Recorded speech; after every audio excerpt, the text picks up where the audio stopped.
All right, happy May the 12th. It is 11:31 West Coast. That means it's 2:31 East Coast. Sam Batesh is in the house. Let's go.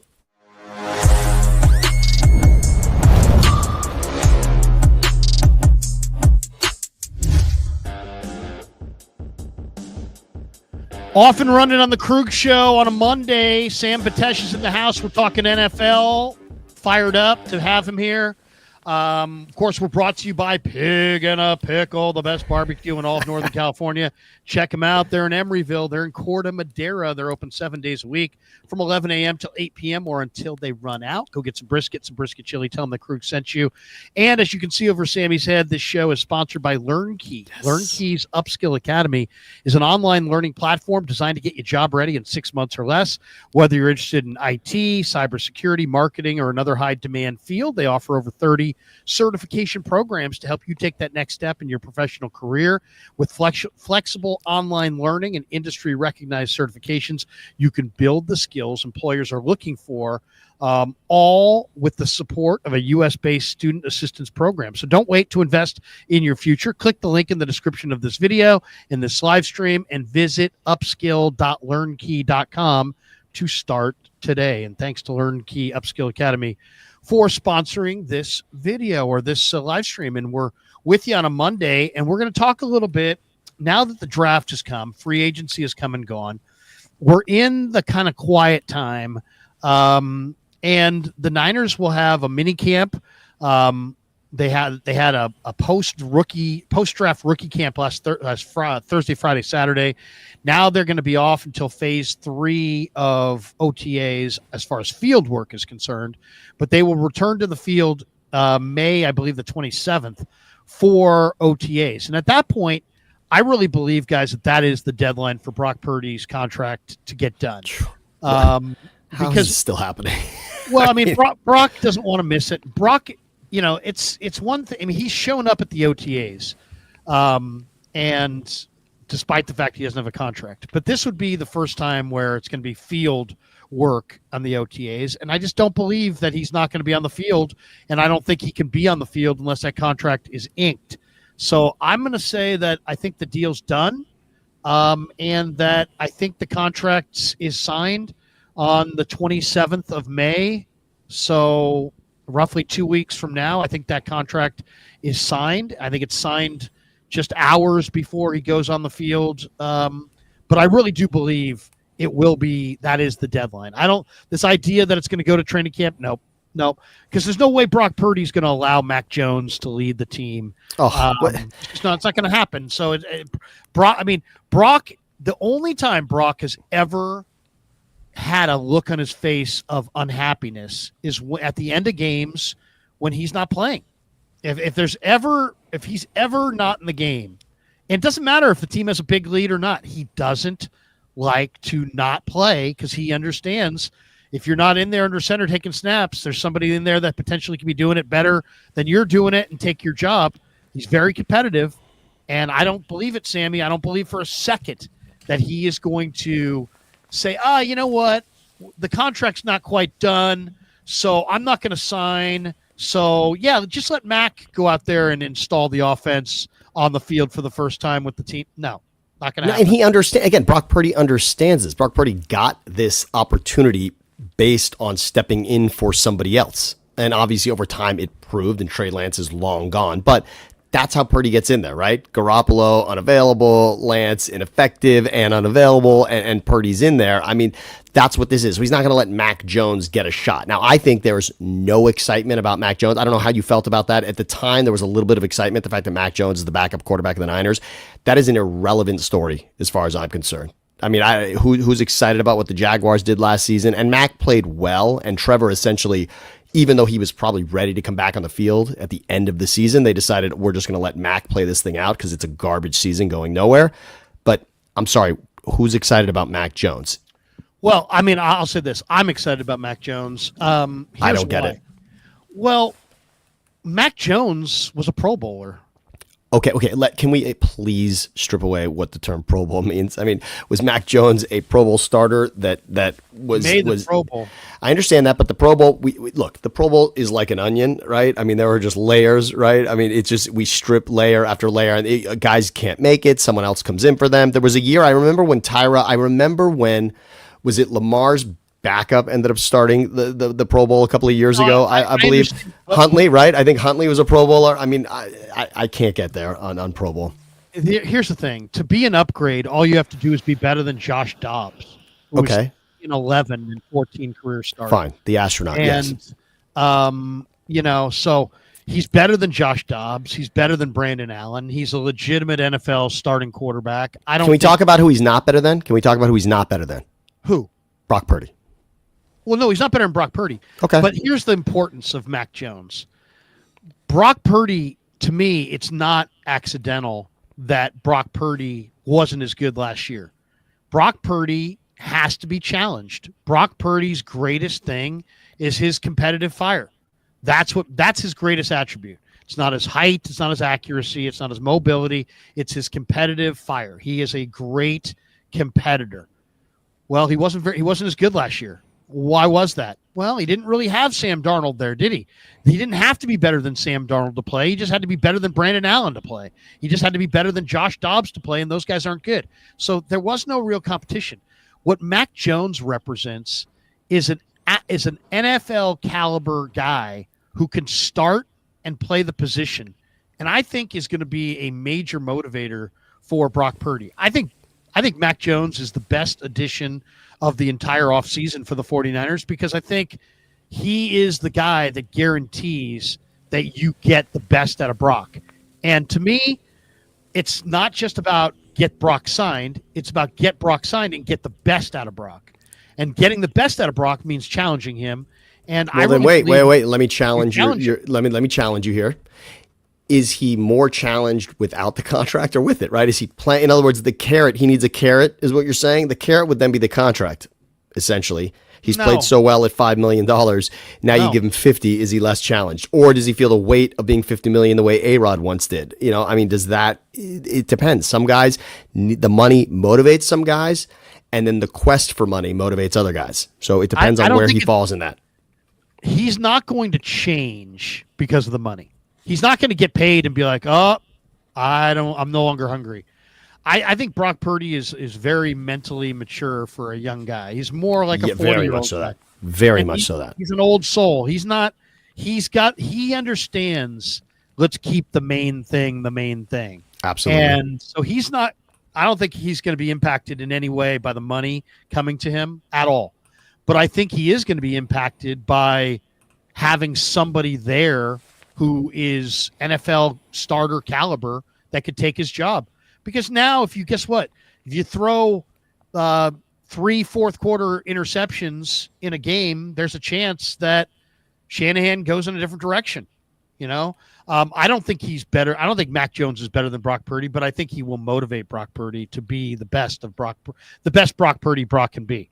And I just really believe, I'm a believer in motivation, that not everybody's properly motivated all the time. In an ideal world, yeah, we're all motivated. You go to work Monday, you're as motivated as the day you go to work on Friday, you're as motivated as the day you go to work the day before Thanksgiving, you're as motivated as the day you go to work, on your birthday or whatever it is. But you're right. The fear of losing the job motivates most people. Even Tom Brady talked about the fact that he even felt like his job could be taken at any time. So that's fine. That's what motivates most NFL players because it happens. They see it all the time. An injury or an opportunity lands on somebody else, and that's it. You're gone. You're forgotten. You're yesterday's news. And of course, Brock has seen that in the building where he became today's news, and he was never supposed to be a part of it. But now he is. Now he's got 2 NFC Championship appearances and a Super Bowl appearance under his belt, and a season which he thinks didn't go very well. And how responsible was he for how last season went? I don't ever want to take seasons away from somebody and say, oh, that's a throwaway season. But we all will admit that the injuries played a major factor around him last season. The injuries to who? Injuries to his teammates. Obviously he missed. Yes, he missed the game, but no McCaffrey. weeks without Debo. I mean, obviously what happened to that offense, you can't blame. You're not saying Brock. It's not as anyone would say, oh, wow, Brock had a slump no, that 2024 is not a slump. Everyone is saying, wow, if this team's healthy, they're right back.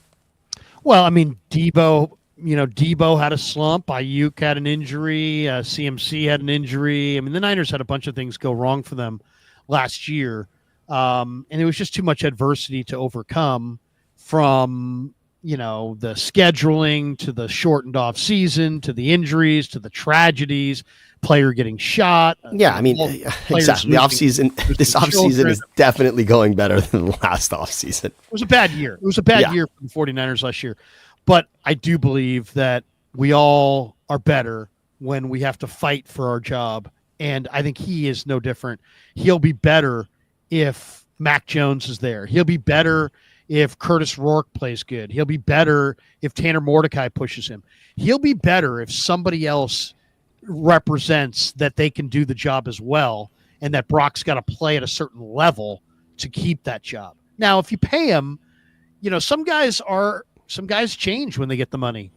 We just saw Derek Carr. He got a nice little paycheck and he just retired. I don't think Derek Carr is a very good competitor. I really don't. I've seen him throw the ball into the turf and at the end of games. If you do that in a random play, you're smart. You do that at the end of the game, you're non-competitive dog shit. And that's I never heard this. I never heard this from you on Carr. I used to love Carr when Carr was. Sucks. I go back to the last season of Jack Del Rio's tenure was when remember the season Carr got hurt. I believe it was against the Colts or the Bills, the second to last week of the season. But they went to the playoffs. I think they ended up needing to start their third string quarterback in that game. But Carr was MVP level that season, then got hurt and really never recaptured that. But when he was playing well for the Raiders, which is a long time ago at this point, I thought Carr was a special quarterback. But it's been a long time since then. One other name that we haven't brought up in regards to Brock is Jawan Jennings going to be the same guy starting the season as number one. Jawan Jennings was real nice as your third guy who once in a while could step up. And I go back to that first game against the Rams when he was the best player on the field for the Niners. Jawan Jennings and Purdy, that's going to be crucial to the start of this season, whether they hit it off the way that they have. And is Jawan Jennings going to change based on not having Debo and Ayuk immediately on the field? Well, he's not going to change, but he's going to be going up against the other team's best corner. That changes things. Yeah, that changes things. I mean, Jawan Jennings is all right. He's not bad, Okay, but how does he feel as number one? Yeah, he's not. If he's your number one receiver, your receiving core sucks. Okay. You don't have a good receiving core if Jawan Jennings is your number one receiver. Okay. He's not really their number one receiver. No. I don't think so. Somebody else will emerge. Jawan Jennings doesn't run well enough to be a number one receiver. He runs in the 4.7 range. He's now had a number of years. I think it's he'll be fine. He'll be decent. But Pearsall has to emerge as the number one. Or Ayuk's got to get healthy and be back before November. That's the best case scenario, is that Ayuk is that guy, which he was much better, and he was great in stretches without Debo also. So Ayuk could very well be that guy. But I don't know. You look at the landscape of quarterbacks in this league, and we both agree Purdy's going to get paid and deserves it. But you start to look at the best quarterbacks in this league, and it's tough not to have Purdy high on the list. It just is. Well, he is high on the list. There's no question. So let's go through our list and see exactly where we would rank the quarterback. And by the way, I want people, Larry, before we even jump into this, I want everyone to understand what we are looking at and what sort of has sparked a lot of conversation. There were two lists that came across our desks over the last week, and they sort of became newsworthy. So CBS Sports put out a list. They really ranked 32 quarterbacks across the board. They pretty much put everybody on it. And then Bleacher Report put out their top 12 post-draft quarterbacks. And so that list got people really excited, because as soon as you see your quarterback, higher than you thought he would be, lower than you thought he would be, everybody gets outraged. You start ranking quarterbacks in this league, especially when this is maybe a season where it's the first season in the last three where putting Mahomes number one isn't an automatic for people. And that's interesting enough. I still think the smart money's with Mahomes, but that's why these lists came out, and I think it's great for you and I to dissect them and decide what we would have done. Well, and it's funny. You've got everybody's always, everybody's so knee jerk when it comes to Brock Purdy. It's crazy. Let's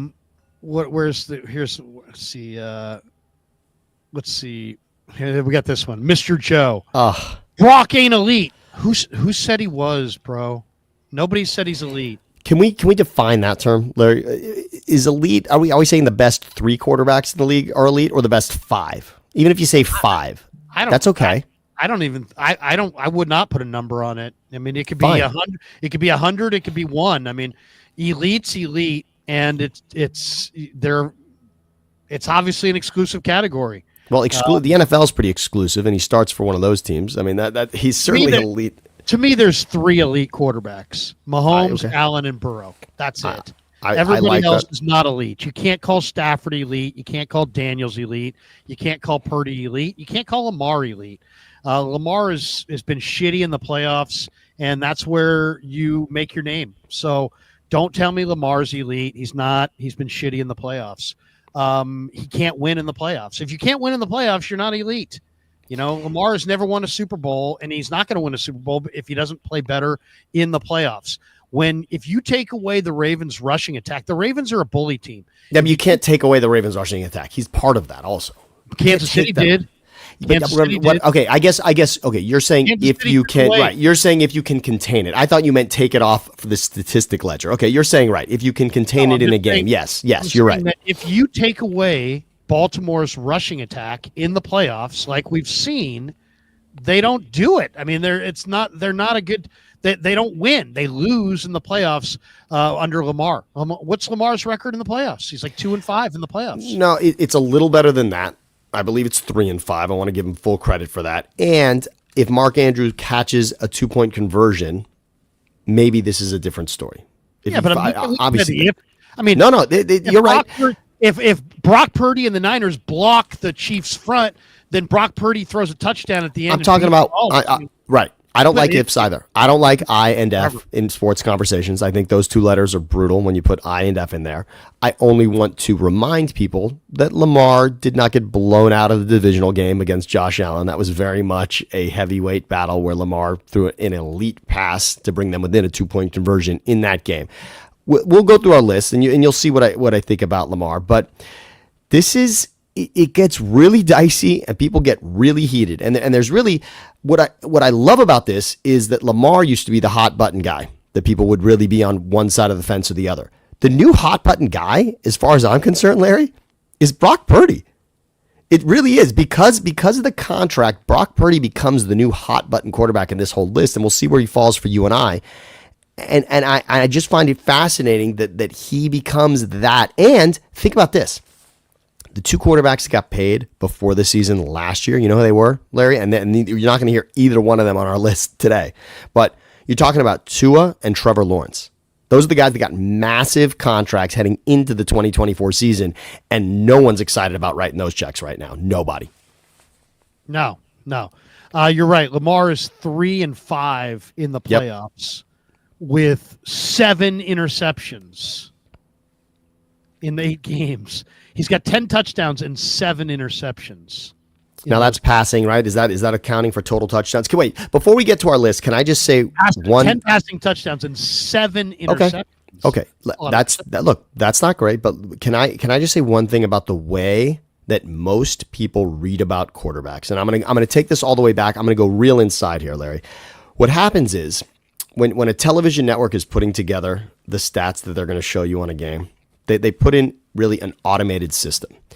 And you have to determine what categories you want to automatically populate when you're comparing players. And for quarterback, this needs to be ripped up and thrown out because the automatic statistics for quarterback that come up in any game are completions and attempts, passing yards, passing touchdowns, and interceptions. And can we just explain that you cannot sum up the quarterbacks in this league now, and I would say over the last 5 to 8 seasons, this has been outdated. Because what matters for a quarterback, first of all, you have to account for rushing statistics. The stats that should matter for any quarterback are total yards in a game, include what he is doing running as well. You should also account for not just interceptions, but fumbles as well. Total turnovers should be a part of that. Completion percentage is nice, but it doesn't necessarily define.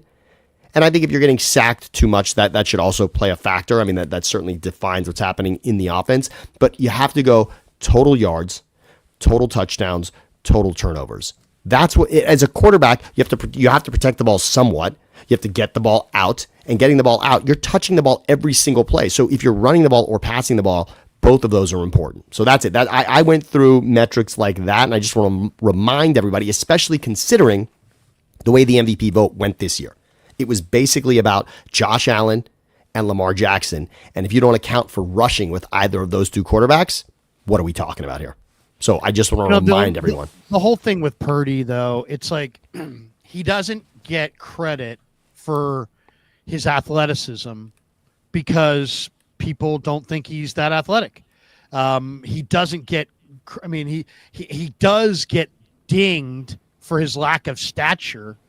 And there's other guys around the league that are shit that get, people like throw them in there because of their stature. You know what he gets dinged for mostly? You know what's unfortunate? Why should he be lower than Stroud when Stroud has never gone to the Super Bowl and Brock has? Well, what skews college football more than anything? Preseason rankings, right? All of a sudden you've got it right. You have to if you're ranked in the top 25 and at the end of it, if you're ranked 25th and you're winning a game, okay, you're moving up to 16, but the idea of getting to 1, you now have to win more games than whoever's at 1 through 5. So Brock Purdy being drafted last puts him at that deficit. Other quarterbacks are given the benefit of the doubt that he is not, because he seems to have to climb past the other quarterbacks that were drafted ahead of him. Yeah, but shouldn't that be the opposite? The team that paid nobody paid a lower price. The best deal in football is Brock Purdy. He's the best deal in football. Nobody paid a lower price, and nobody's the best deal in football. Got more out of their quarterback at a lower price than the Niners. So I don't know. It seems in some ways it seems like he should be a better deal. He's the best deal in football, period. Yeah, I mean, everybody's got their thoughts. But my point is just this. Brock is a great athlete, but doesn't really get – the people who like to reward athleticism look at him and just, short, stumpy, white guy. No, he's not that athletic. But that just shows that they're not watching because he's incredibly athletic. He's got a 10-yard split that's comparable to Tyreek Hill. So he's very, very quick. But other guys like Herbert is a perfect example. People look at him and just say, oh, 6'6", got a gun.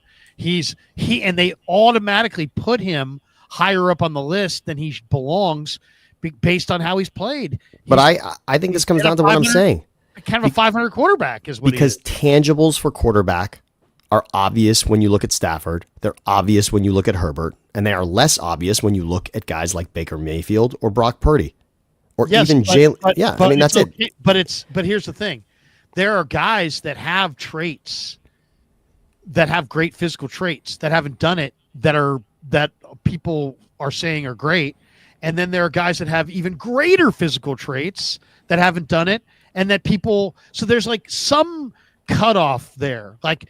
For example, Anthony Richardson has greater physical traits than most of the players that we're going to talk about. And if you were going to project a list of quarterbacks based on traits, you might even throw Anthony Richardson in there. He's 6'4", he's 240, he runs 4.4, but he doesn't belong in there. But he's got the stature. And then he is an enigma. Yeah, he's an enigma. At a guy like Herbert. Herbert's now on a really good football team with a great coach. And yet, what's Herbert done in his career? I mean, well, it depends. If you look at Herbert, if you average Herbert out over the last 5 seasons, he's incredibly productive and he's one of the best. But to your Lamar Jackson argument, Herbert's in the playoffs twice without a win to show for it. And granted, he had a nice lead against Jacksonville, but we know how that turned out. And last season, he absolutely, I'm sorry, but his crib was wet after that game. I mean, 3 interceptions in that game against the Texans. That game was on Herbert, period. So that right now, the light is bright on Herbert, not in the way he wants it to be. He is 500 basically. He's 41-38 career, and he's played in 2 playoff games and he's lost them both. And that can change quickly. And in those 2 playoff games, he's got two touchdowns and 4 interceptions. Disgusting. I don't know about fumble, and he was sacked 7 times. It was awful. The game against Houston was awful. I mean, that was a game where they were favored even though they were on the road, and he did not play up to the level, period. He was supposed to carry that. It did not happen, and he wet everything. It was terrible. So that's the last taste in our mouth. My point is just that there are people that will, without even thinking twice, will put tangibles. Herbert in front of Brock Purdy, and just because of what, height, but then another guy who's got tangibles, as I said, Anthony Richardson, who's got better tangibles. He's a bigger guy with a better arm, with faster than almost all the quarterbacks that we're going to talk about, and yet his tangibles, no, but Herbert's tangibles, yes. It just seems a little slanted where we're telling Herbert, because you look the part, we're going to look away from the fact that you're roughly 500 in your career, despite the fact you've played on some decent teams, and you have never won a playoff game, and you've started 2 and lost them both and played horribly in those 2 games. We're going to go away from that because he's 6'6", 230. And because of what he was, because of where he's projected. Guy who's super dominant physical, we go away from him because he's even more raw and less accomplished. Do you see what I'm saying? It's like if you're going to go with traits, wouldn't the guys with the greatest traits none of these guys have. We're not even talking about guys who have won a playoff game. It's disgusting. Disgusting. Why should Justin Herbert, who's 500 and has no playoff wins but has good traits, why should his traits be over Anthony Richardson, who has better traits but has even less success? Because, and this really comes down to one thing, because with our eyes on Sunday and Thursday and Monday, obviously whenever we're watching games, that's it. I mean, you and I are deciphering. You and I are essentially like Terminator 2, calculating everything as we see it on the field, and that just puts Anthony Richardson out of our minds when we start talking about elite quarterbacks. Not even elite, when we just start stacking quarterbacks, Anthony's name takes a long time to get there, especially because last season it felt like, all right, this is the season where Anthony Richardson can take a leap. And instead it went exactly the opposite way. His start at week 1, he was outstanding, even though it was a loss to the Texans. And after that, it fell apart for him. So much so that his coach had to come out and say, yes, he's starting. No, he's not. We've got Joe Flacco in here now. I mean, it's awful. And now we'll see what happens. And now he's in a competition with who, Larry? With another guy that tangibly at one point, because Peyton Manning said he was going to be good, Daniel Jones now could take his job. That's how far it's come. Yeah, it's a we're in a weird time for sure. I mean, all right, let's get to our top 10. Yes. You want to go from 10 to 1, 1 to 10? How do you want to do it? So I actually think it gets more interesting if we start with 1 and move down. I think after 5 things get more interesting. So that's why I think we should do it. And any list about quarterbacks, I just think we should be talking about this guy first. You want to go from 1 to 10? I think it's more interesting. I really do. I just think that because I think 1 through 4 are names that we're used to saying, and they can be slightly out of sequence here. But for you and I know they're slightly different. But it just feels like 1 through 4 gets this general nodding of the head in this league, as far as I see. Most people agree. What when you're looking at quarterbacks, what are you looking at? I weigh it. So I'll give you an idea. Just if completion percentage is your thing. The highest completion percentage guy was Tua, 72.9. Okay. If yards per game is your thing, then Joe Burrow at 289.3 is your guy. If touchdown passes are your thing, then Burrow or Baker Mayfield. Burrow had 43, Baker Mayfield and Lamar had 41. If interceptions are your thing, or the lack of interceptions, who threw the least interceptions? Jalen and Lamar. I think we're both on that list. Actually, Herbert did. Okay. Herbert threw 3. I mean, I'm just looking at the guys who played. And then 3 in the most important game of the season, but okay, yeah. So 3 for Herbert. If sacks are your thing, who takes the fewest sacks? Who would that be? Of the starters, I guess Andy Dalton, Derek Carr, Aiden O'Connell. It's hard to say. Drew Lock. And by the way, a lot of the elite quarterbacks are in that about 2 sacks. You get about 1.5 to 2 sacks per game on a lot of the even elite quarterbacks. So I'm going to tell you what matters to me. You said completion percentage, and Tua was the first name that came out of your mouth. So I'm really throwing that out. There's also QBR and QB rating. Too much for, I think, the audience right now to follow us on that, especially because one of them is based on 100%, which we can all follow. The other is based on 128.3, I believe, right? Or 7. Okay.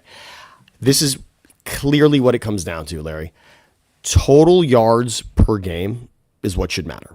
As a quarterback, how much yardage are you accounting for, whether you're running it or passing it? That should matter tremendously.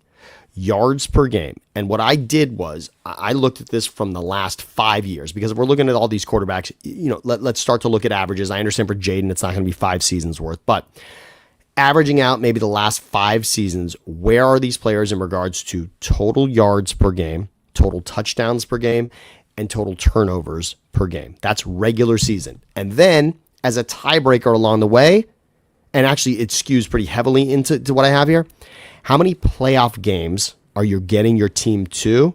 And then, of course, bonus points, how many of those games are you winning, which, of course, are the most important games when we discuss any of this. So that's what I weigh it on. Some of it is deep in the numbers, and some of it's based on if you're in the playoffs. Doesn't that matter? Don't we want these guys to be in the playoffs? And how many of these guys are getting the benefit of their division being weak? Well, the MVP would probably be that conversation, and I don't necessarily think we're going to skew that just because the AFC East is not dominant right now. None of us think Josh Allen is less of a quarterback because of that. So I don't think that plays a factor whatsoever. It's interesting. Everybody's got a different thought. We got this guy in here. Mike T says the X factor for Purdy is Shanahan's offense. It's a fact that quarterbacks in his offense. Trey Lance. Yeah, Mike T. Let me just push back. When Brock Purdy came off the bench in the 2022 Week 13 against Miami for Jimmy Garoppolo, all quarterbacks under Shanahan outside of Garoppolo were 9-29. Thank you. So let's before we sit there and be like anybody can win for Kyle Shanahan, that's a bunch of bullshit. I also love that I love that some of Sam Darnold's credit goes to Shanahan. How many games did he start for the Niners?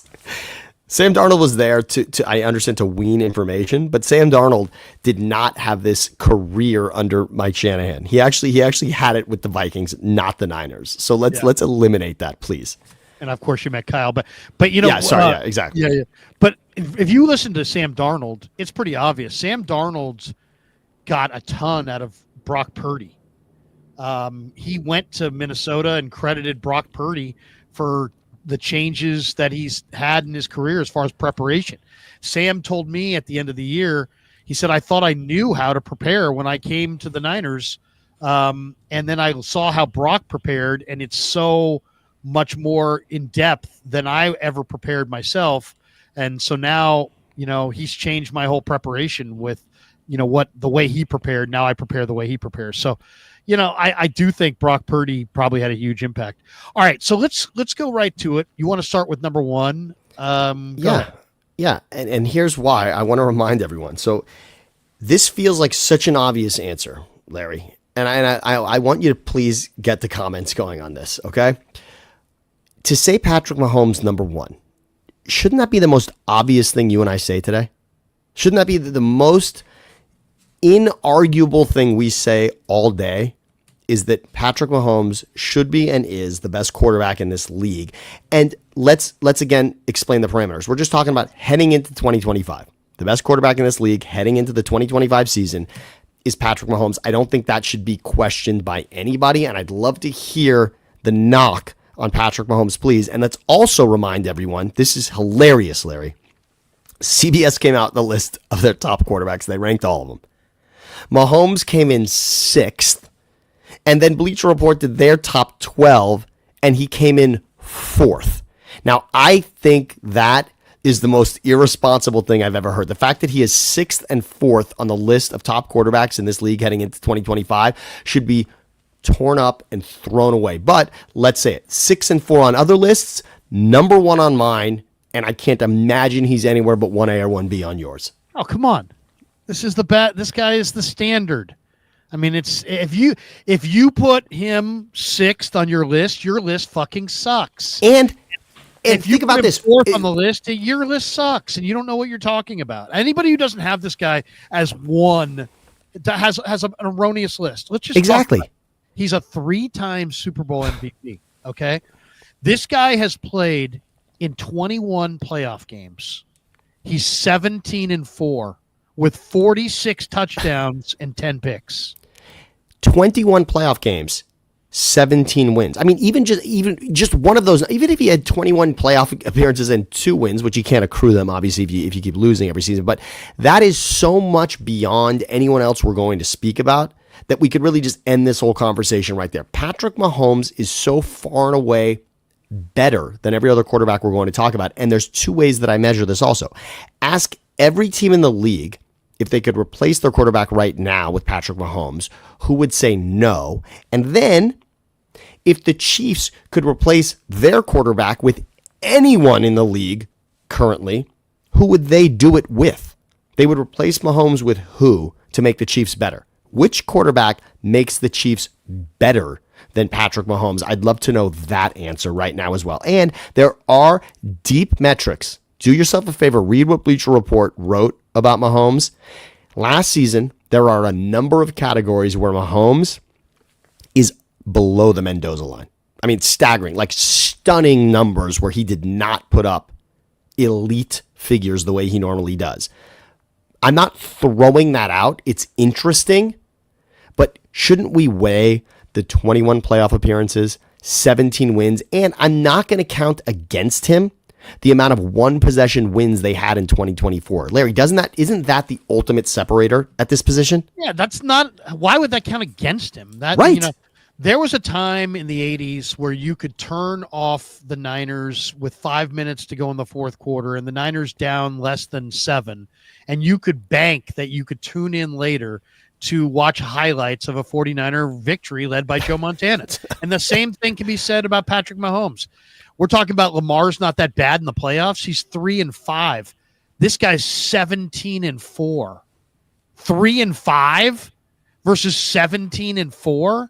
I mean, that's ridiculous. Not to mention this, in the last 3 playoffs, the last 3 playoff years. Okay. Which, by the way, how many guys can you even put on that list? How many guys have been to the playoffs 3 straight seasons that we're going to talk about? Well, every season he's been to the playoffs. That's what I'm talking about. That's what I mean. When the last 3 seasons, he's there, right? I mean, he's been to the playoffs. But my point is this: just in the last 3 years, 22, 23, and 24, he went to the playoffs all 3 years. He played in a total of 10 playoff games. That's disgusting. Those and in those games, he went 7. He went 9-1. He lost 1 game. One game. It was this year in the Super Bowl. Okay. He went 9-1 in his last 10 playoff games. But the thing that really jumps out is he only threw 3 interceptions in those 10 games. So he doesn't turn it over in the playoffs. He makes smart plays. Yeah, he's number 1. He is number 1. He's the standard bearer. He is the best. He was the best prospect on paper. And then he got with the best offensive coach. He got with a great young quarterback, old veteran quarterback, I should say, in Alex Smith, who brought him along perfectly. He had the perfect tutelage of sit for a year and then take over. And he also has had, Travis Kelce his whole career. But Andy Reid and Travis Kelce, I mean, Mahomes has played on a team with the best offensive coordinator, the best special teams coordinator, one of the best defensive coordinators, maybe the best defensive player of his era in Chris Jones, one of the great offensive players of his era in Kelce, and he's done it.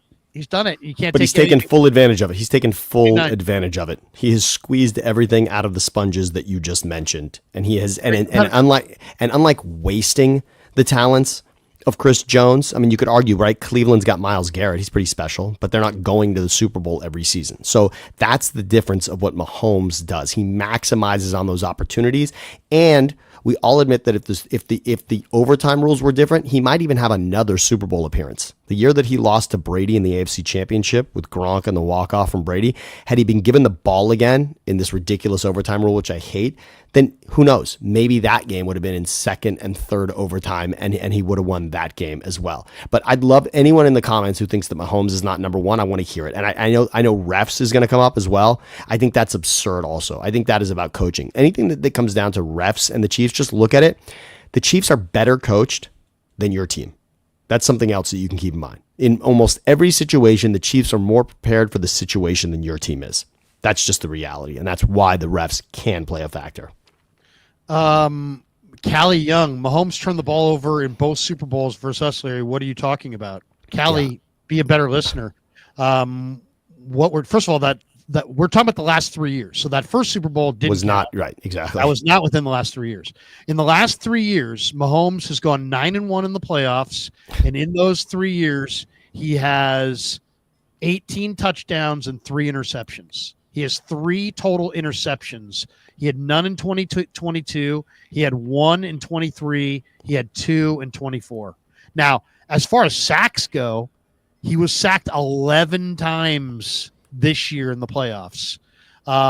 6 of those in the Super Bowl. Last year, 5. The year before that, 3. The year before that, 9. The year before that, 4. Then 6. Then 8. So, I mean, he's had 2 years where he was sacked almost 10 times in the Super Bowl, and they lost both those games. 1 to Tampa, 1 to Philly. So that's it. Right. And everyone admits after the game that their offensive line was in shambles. I believe the one against Tampa, people knew going in they had problems. Not until after the game against Philly, where everyone said, "Oh, clearly they had an issue there with Caliendo and with Tooney." But this comes down to Patrick Mahomes being the best. And I even think, Larry, this is a lot like having a GOAT conversation in the NBA, where you put Jordan on an island and then let your conversation happen.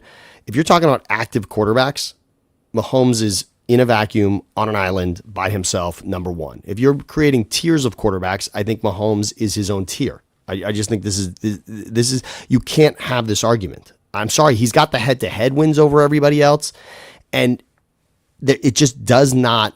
You're irresponsible if you're not slotting this guy in at 1 and moving on. No, totally. I agree with that too. As far as if you're going to make a big deal about who wins the Super Bowl, then, Josh Allen, Burrow, Lamar, those guys haven't won Super Bowls. Yeah, that's it. That's it. So yeah, he's got to be his own category. So he's number 1. Who do you have number 2? This might upset people, and no one's going to look at last season for what happened at the end of the season and say this makes sense, but Joe Burrow's number 2. Joe Burrow's number 2. If you look at all of the traditional passing metrics from last season, Burrow's leading all the categories. Burrow had an exceptional 2024. And even when if you look at total yardage over the last 5 years averaged out, it's Josh Allen 1, Patrick Mahomes 2, and then you've got Hurts at 3 and Burrow at 4 yards per game. And it's very close there. Joe Burrow also has head-to-head victories against Mahomes in crucial spots, which you have to like. Joe Burrow, look, there are intangible items about Burrow, but thanks to Lou Anarumo. I mean, you got okay, fine, yes, but Joe Burrow's got that as well, plus the Super Bowl appearance. Joe Burrow also, this is not a bad percent. Joe Burrow has 7 playoff games and 5 wins. That's a nice percentage there as well. Joe Burrow puts up staggering offensive numbers in the regular season and wins on the greatest stage as well. And yes, the one knock against Burrow would be he's actually been unavailable in 2 different seasons. He's the comeback player of the year twice, or he's been up for it twice.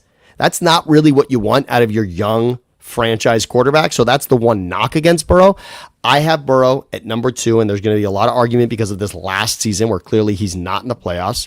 You've got Josh Allen and Lamar who have done much more than him if you're looking at just last season. But Joe Burrow heading into this season This is going to look right at the end of this season. Joe Burrow is the second best quarterback heading into 2025. They kept his weapons from the previous season. Unlike Cincinnati, they actually signed Chase and Higgins, which he's got to love, even Gesicki for that matter. Their defense was woefully bad in 2024. No team scored more points offensively and lost more games than these Bengals. So it was an anomaly what happened last season. They had the number one passer and the number one receiver and did not make the playoffs. It's almost unheard of. And by the way, yes, Chase may make Burrow, but Burrow also makes Chase, and you better believe he makes T. Higgins. I don't think T. Higgins would be a number one. I do not think T. Higgins would be a number one anywhere else, and you have to take into account that A, Burrow is his quarterback, and that B, Chase is on the other side of it. But collectively, that is an outstanding unit. There's nothing I don't like about Joe Burrow's game other than when he's not on the field. That's it. Does take a lot of sacks. And we've all said it's a bad offensive line. But you're right. And that's why sacks is tough. I say total yardage, total touchdowns, total turnovers is more important than sacks. But yes, go for it. He's had 3 years where he's been sacked 40 times or more. It's not great. It's not great. He's had 2 seasons where he's been sacked 48 times or more. I mean, that's a lot. That's a lot. He also has the benefit of having truly the best receiver going, okay. Jamar Chase. I would think Josh Allen is better because availability matters, and Josh Allen's more durable. Josh Allen also is a little bit, Josh Allen's a little bit more mercurial as far as running. Burrow's truly a pocket passing guy. I love Joe Burrow. To me, these are the top 3 guys in football, whether you have Mahomes, Allen, Burrow, whether you have them Mahomes, Burrow, Allen. I personally think Mahomes needs to be at the top of that list because ultimately he's won 3 Super Bowl MVPs and he's won the championships. He's got the hardware. Nobody else has any. So Mahomes has to be one. But as far as passion in my argument, I have probably the least passion for Josh Allen versus Joe Burrow. If I could put them 2 and 2A, I probably would. Okay. I would say I would say, I had to put one over the other, so I went with Allen over Burrow, but they're pretty both spectacular quarterbacks, I think. And by the way, Allen's a little bit more mobile though, and Allen's doing it in just horrible weather with some really, Khalil Shakir, and you have Jamar Chase. Come on, man. No. Last season, I thought, again, they got rid of Diggs and became a better offense, which is surprising. And I don't necessarily believe in the fact that, the loud wide receiver sort of disrupts everything offensively. I think Josh Allen had a better season. I think he was a better quarterback this year than the previous year, period. Whether that's about Diggs or anything else, I think it's about Josh Allen. My issue with Josh Allen is that he puts himself in harm's way. I don't love what Josh Allen does, thinking he can always make a play physically. I don't love that. I think he made arguably not the best play in the playoffs, but the incomplete to Kincaid was one of the greatest plays I've ever seen. Spagnuolo so blew up. The final offensive play of the Bills season this year was so expertly destroyed by Steve Spagnuolo. And in 1 second, when Josh Allen knew he had nothing, he actually got the ball to Kincaid in a space where they could have converted that first down. If you go back and watch it, it's the greatest incompletion of the season. The play that Josh Allen makes to even get that ball anywhere near Kincaid deserves more credit. I love that for Josh Allen. I had no problem with MVP for Josh Allen. I think there is a little bit of splitting hairs between Allen and Lamar Jackson. I have Allen third because of how I love Joe Burrow, and I just think Joe Burrow more often than not is going to be winning these games that matter. But you and I have no real issue here. I have Josh Allen at third. You have him at second. And that's that. Well, I hate to pull the trump card on you, but ultimately this is about winning games. And in the last 2 years, Joe Burrow doesn't win games, and Josh Allen does. Period. In the last 2 years, Josh Allen is 24 and 10. Yeah. And in the last 2 seasons, Joe Burrow is 14 and 13. Yeah, and unavailable. Look, unavailable for a few of those games. 14 and 13. Look, he's injured. He's injured to finish 2023. I love all. There's a lot of great things about Joe Burrow. 14 and 13 over the last 2 NFL seasons is Cincinnati's record with him at quarterback. 14 and 13. So That's ugly. nowhere close to 24-10. Josh Allen has dominated the regular season, and again, we are swaying a little bit. I guess I'll put another feather in Josh Allen's cap. 13 playoff games. Burrow's got 7. So Josh Allen's played in 13 playoff games. He's got 7 wins. So the percentage is not as good as Burrow. Burrow's 5 of 7, and Josh Allen is 7 of 13. But I actually think playoff games played also counts. Again, I think getting to and again, you can't accrue more playoff games unless you're winning a few, because none of these quarterbacks have been in the league that much longer than each other. So that's simply what it comes down to. I do like Josh Allen a lot. I don't look. Ironically, what I'm saying is that Josh Allen puts himself in harm's way more, but the reality is Joe Burrow's actually missed more games. So it's kind of ironic that I'm saying that.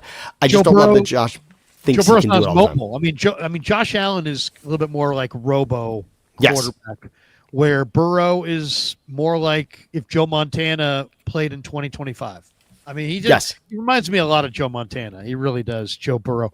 And I love Joe Burrow. And I'll say this. I'm going with Josh Allen too over Burrow based on the last 2 seasons. But if you ask me, I could have either of those quarterbacks quarterbacking my team on Super Bowl Sunday. I'm going with Joe Burrow because I really believe in Joe Burrow as a winner the way I believed in Joe as a winner, even though he, as I just said, he's 14 and 13 in the last 2 regular seasons. All right, number 4 on the list. Who do you have?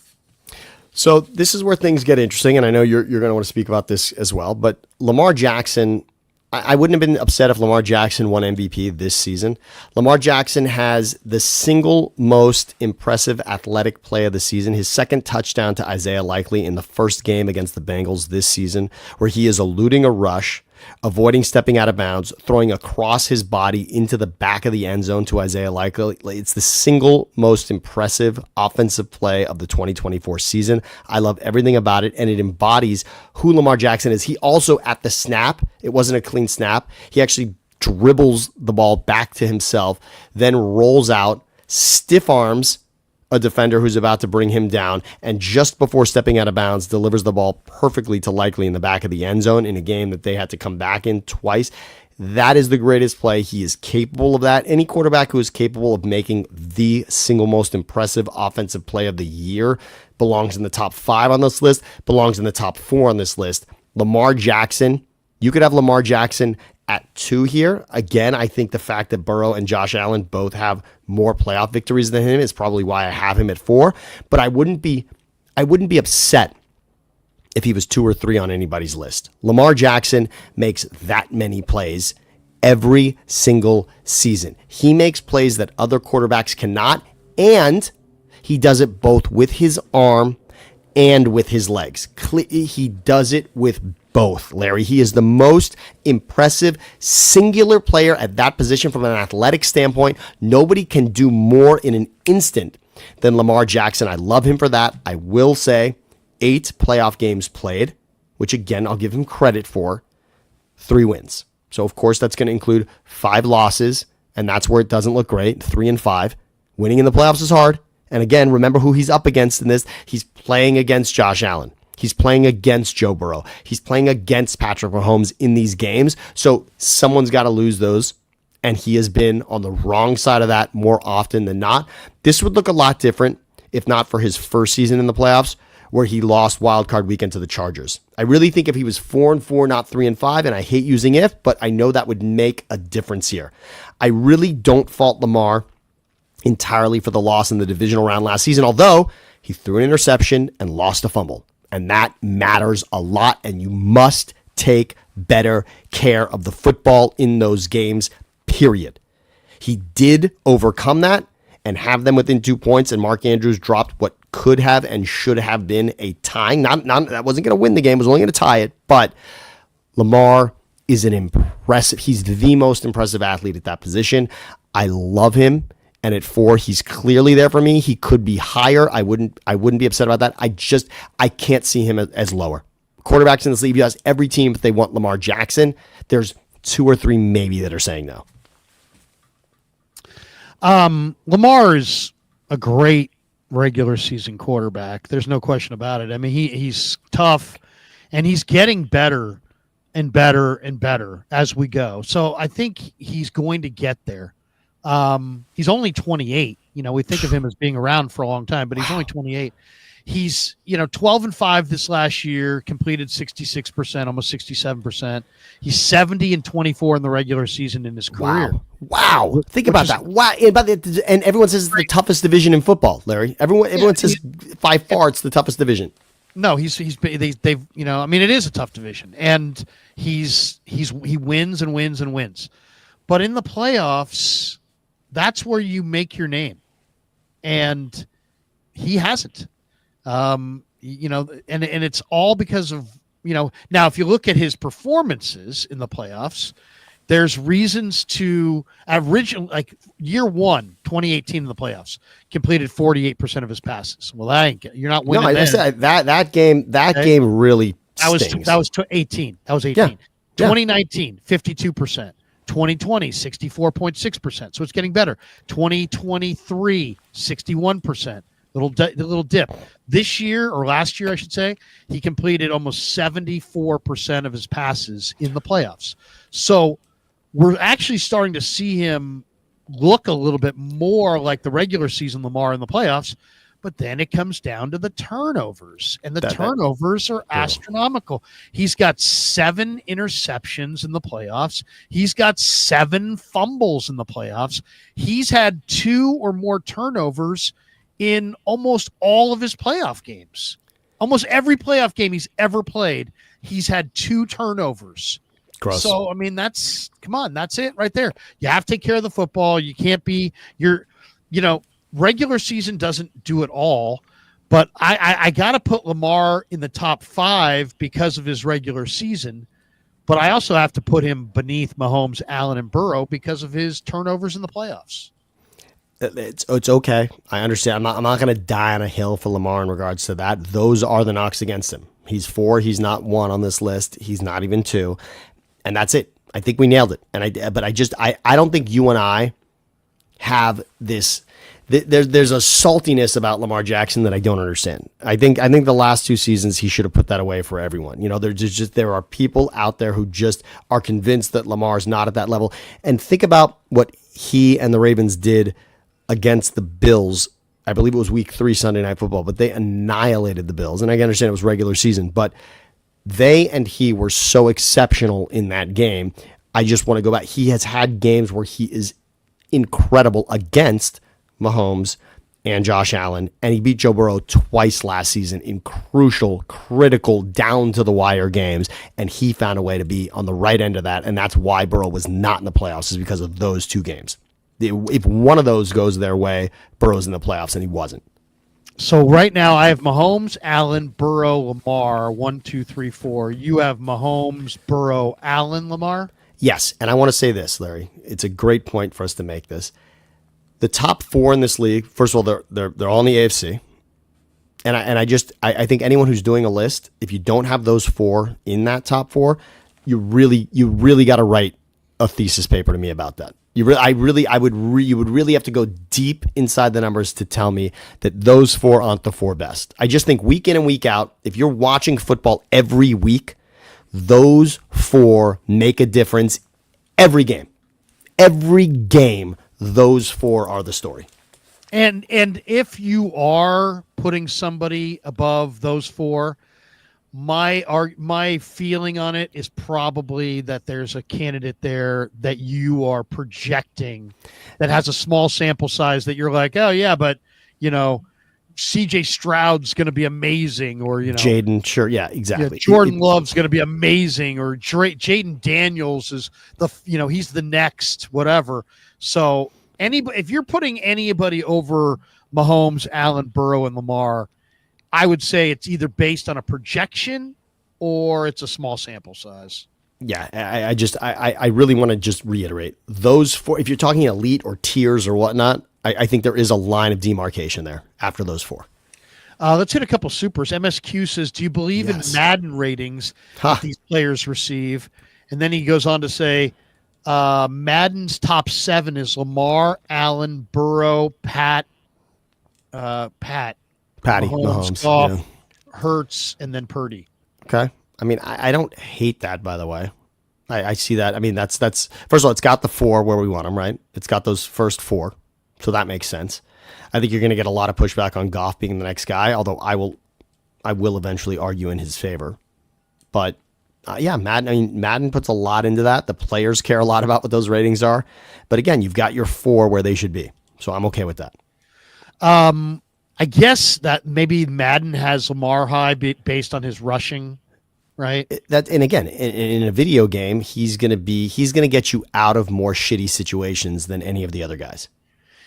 Lamar averaged in the regular season in his career so far, he's averaged almost 60 yards rushing per game.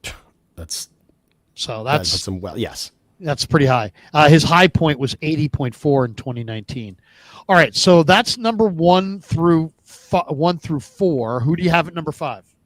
Well, you see the Super Bowl hat behind me, but I really think he did take a step. And I think the playoff games, I don't just want to say, I mean, if you take 2024 for what it is, Jalen Hurts, the totality of it, you're the Super Bowl MVP. I mean, we're talking a lot about playoff games here. We're talking about 9 playoff games and 6 wins for Jalen Hurts. So that has to account for something. And nobody loved Nick Sirianni as just, the runaway coach that was going to get anybody to the next level. So this is not about him being just surrounded by the most elite people. They lost their offensive and defensive coordinator after they went to the Super Bowl 2 seasons ago. So this is not even about being with one cohesive unit the entire time. Jalen Hurts has proven, and even with all of the noise about whether him and A.J. Brown were getting along, he also understands his role in the offense, and him and Sirianni decided this season, we're not going to turn the ball over. And when you look at total yardage over the last 5 regular seasons, Josh Allen 1, Patrick Mahomes 2, Jalen Hurts 3. And then on top of that, what I said about the postseason, 9 playoff games, 6 of those being wins, 2 Super Bowl appearances, and a Super Bowl MVP win in which you put up 40 points against Steve Spagnuolo and the Chiefs. Jalen Hurts belongs here. I don't even know that there's that much of an argument. If you had to get, you don't have to put an NFC guy here, but Jalen Hurts, did he not have in the entirety of the 2024 season, who had a better year than Jalen Hurts? And Saquon Barkley is a massive part of what they do offensively, but he understands what he's doing. And the tush push is a play that this team dominates, that makes a difference in winning and losing games. And he is the expert behind it.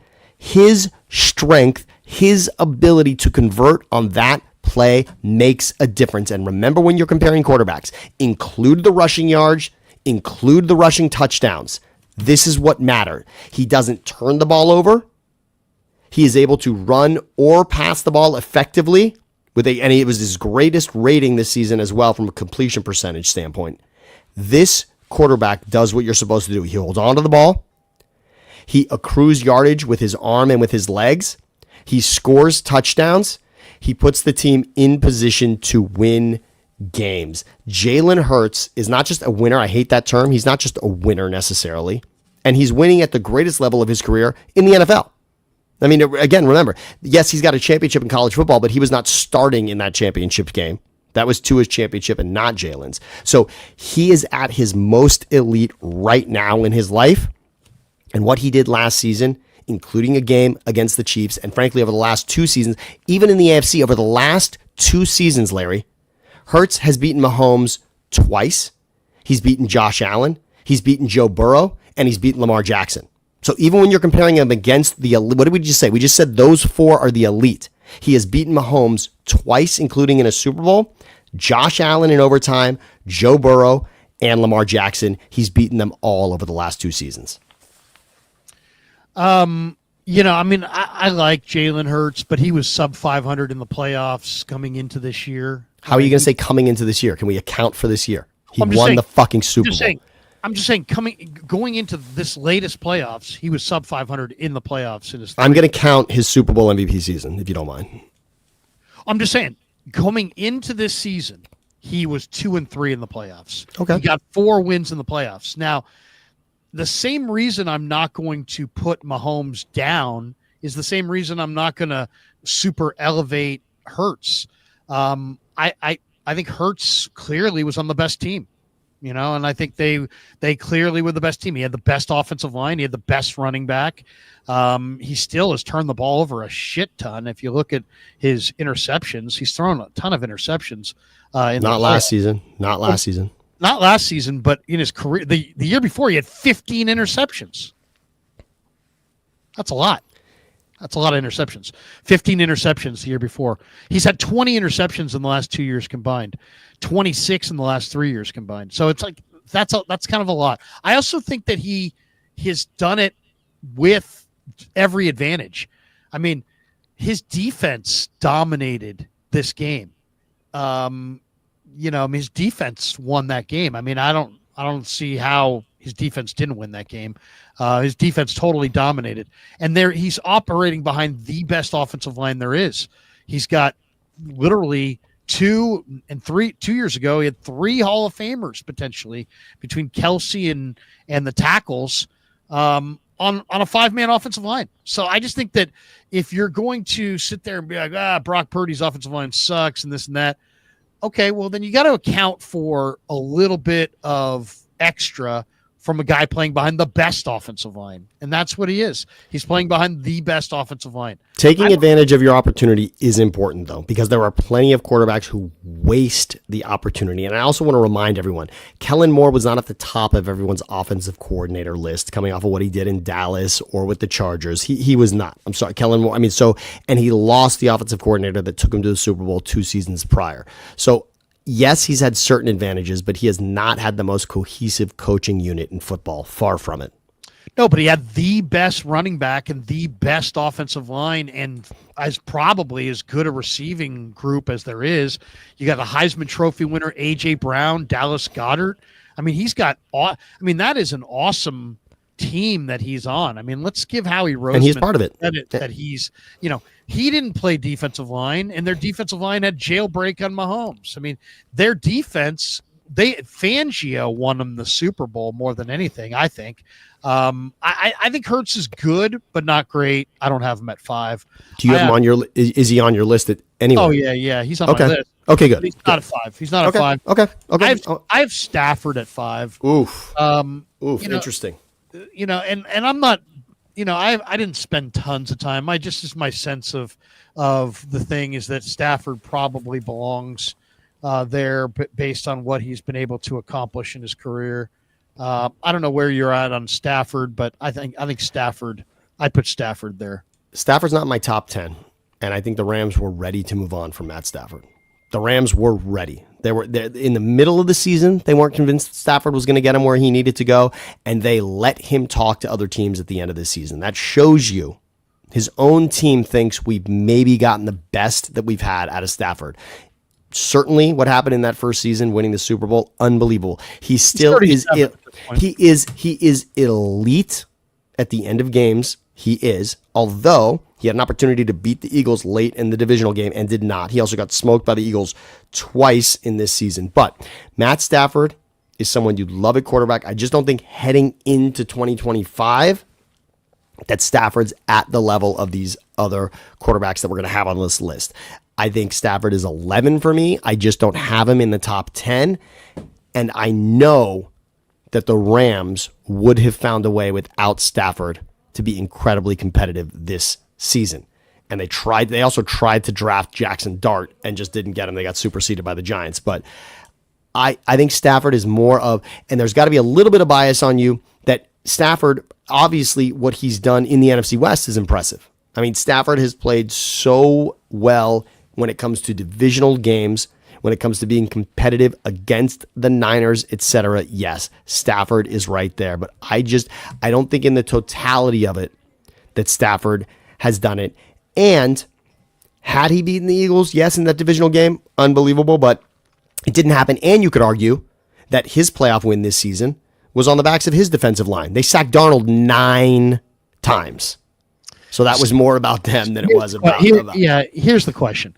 If you put Stafford on the Eagles, do they still win the Super Bowl? Yes. If you put, I'm not positive. If you put Hurts on the Rams, do they go 10-6? No. That's you just saying no. I don't agree. I don't think. But Hurts gets McVay. You have to understand that. Then Hurts gets McVay. Don't you think that McVay is going to? Yeah, but look at it this way, Sammy. if you have a tie game in the Super Bowl and you've got Stafford potentially, leading you back, or Hurts. With Hurts, it would be like, well, what about their run game? What about their offensive line? What about this and that? If both guys if you had to get on their back and say, carry us, Stafford can carry you further than Hurts can. Okay, but unfortunately, I've seen them 3 times in the last 2 seasons, and Hurts has come out on top in every one of those games. And if you go back to last season, huge favorites, dude. They Hurts, were huge favorites. not necessarily last. Not necessarily last. Not. I'm talking 2023, 2023. And if you go back and look at that game, Hurts and the tush push single-handedly beat the Rams in that game. And again, of those 3 games, only one of them, the divisional playoff game, was actually in Philly. The other 2 were both in LA, and Hurts came out on top all 3 of those. Yeah, but Hurts has always had the better team. Okay. I don't know that last season. You don't think Hurts had the better team? Last season, I'm talking 2023. 2023 was not an amazing Eagles team. It was not. 2023 is a fairly forgettable Eagles team. Bad. Yeah, they ended up being bad. They still wind up being okay. My point is just that if you look at Stafford, look at what they've been able to do the last couple of years. They're in their rebuilding years. Yeah. And even with Stafford in his mid-30s, in the midst of a rebuild, he goes 19-12 in the last 2 years in the regular season. Was in the MVP discussion, comeback player of the year. I mean, yeah. I don't know.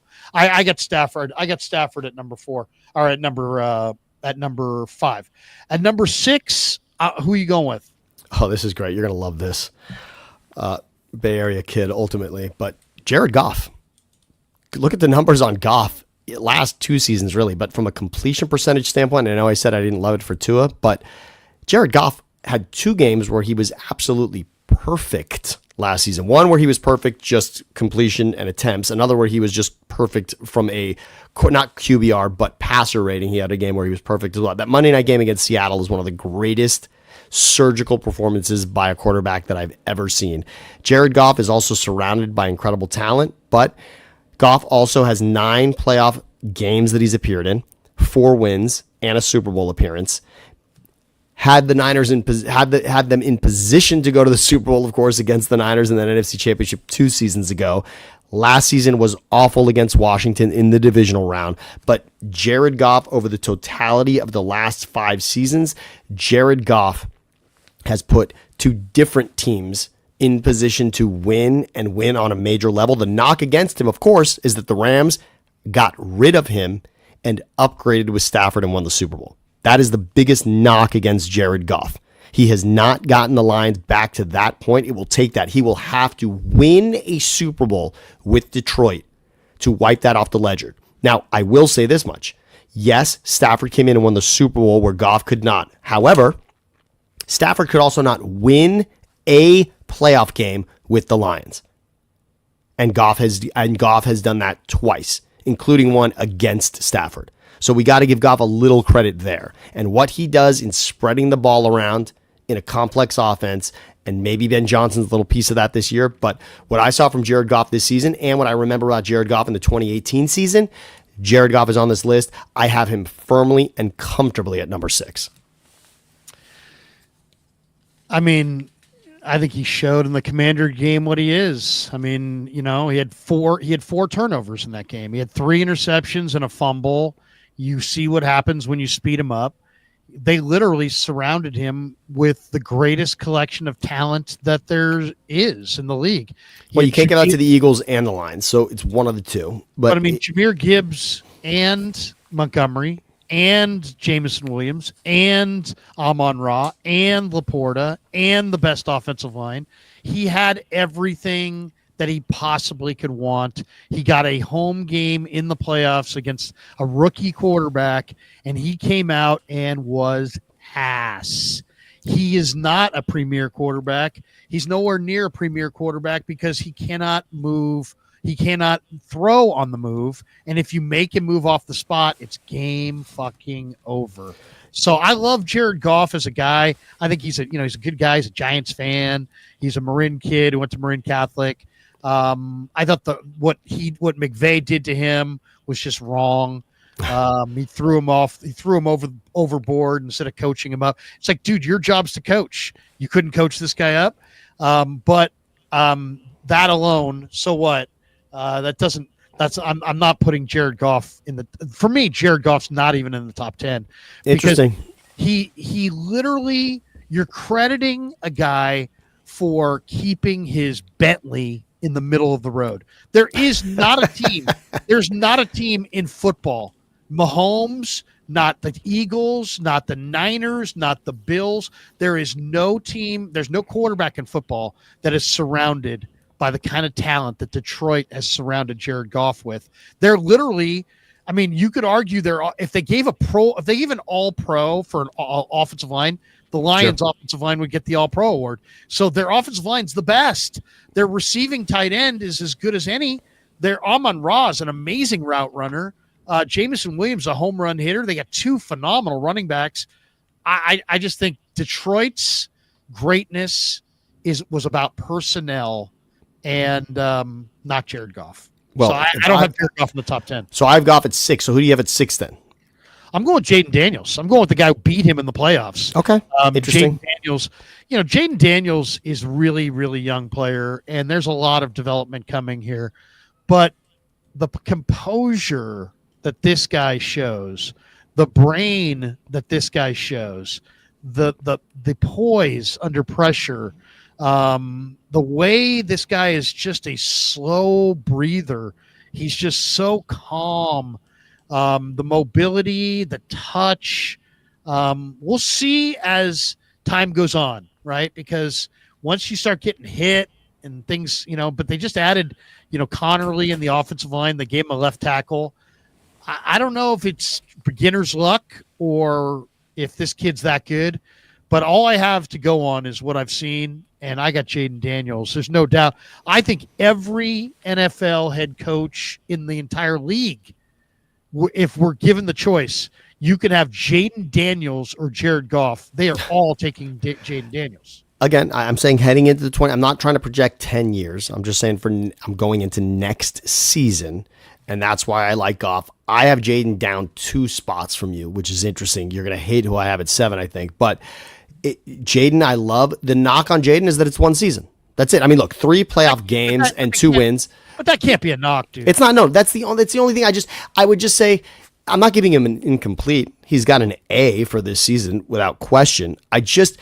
I feel that the resumes on the guys I have ahead of Jaden is still more seasoned. If you project Jaden out, if every season of Jaden's career is what we just had as a rookie season, of course he's there. But C.J. Stroud, unfortunately, is in our rearview mirror as a guy who had an outstanding rookie season and then was somewhat figured out in that second season. And now we can sort of calm our breath about C.J. Stroud. And that could happen with Jaden Daniels. He plays in a division with the team that obviously is on top right now. And yes, he found a way to beat the Eagles once in a game Hurts came out of, but in a game that Jaden Daniels absolutely overcame himself to win. That was a game they turned the ball over 5 times and he still won that game. So full credit for Jaden Daniels on that. I'm not ready. Look, Jaden's clearly on the list of top 10. I've got him at 8. You've got him at 6. That's okay. We can sit here and pull each other's hair about it, but I think I just want to calm on Jaden a touch. But I love where Jaden Daniels is. My parents met at LSU. I'm every bit of excited about what Jaden Daniels does week in and week out. He's got the second greatest offensive play of the 2024 season. The throw he made to put away the Bengals on Monday Night Football, I believe it was week 3, is the greatest play with the defender in his face. I mean, it looked like a great white shark taking out a seal, and he still gets the ball up and down the field 60 yards with a perfect spiral in a pass. I believe that was the McLaurin in that game.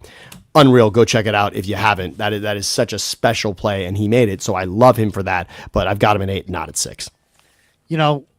A lot of rookie quarterbacks have good regular seasons. They get to the playoffs, and everything's different. This guy completed 69% in the regular season and then 66% in the playoffs. He was special. He had 25 touchdowns and 9 picks in the regular season. Then he follows it up in the playoffs by having 5 touchdowns and 1 pick. So, they weren't good enough to win last year, but it wasn't because of that kid. I love him. I would say I got Daniels at 6. So right now I'm Mahomes, Allen, Burrow, Lamar, Stafford, and Daniels 1 through 6. You've got Mahomes, Burrow, Allen, Lamar, Then Hurts, Hurts, and then Goff. And then Goff. Okay. So who's 7 on your list? Yeah, this will be an interesting one for everybody. Baker Mayfield.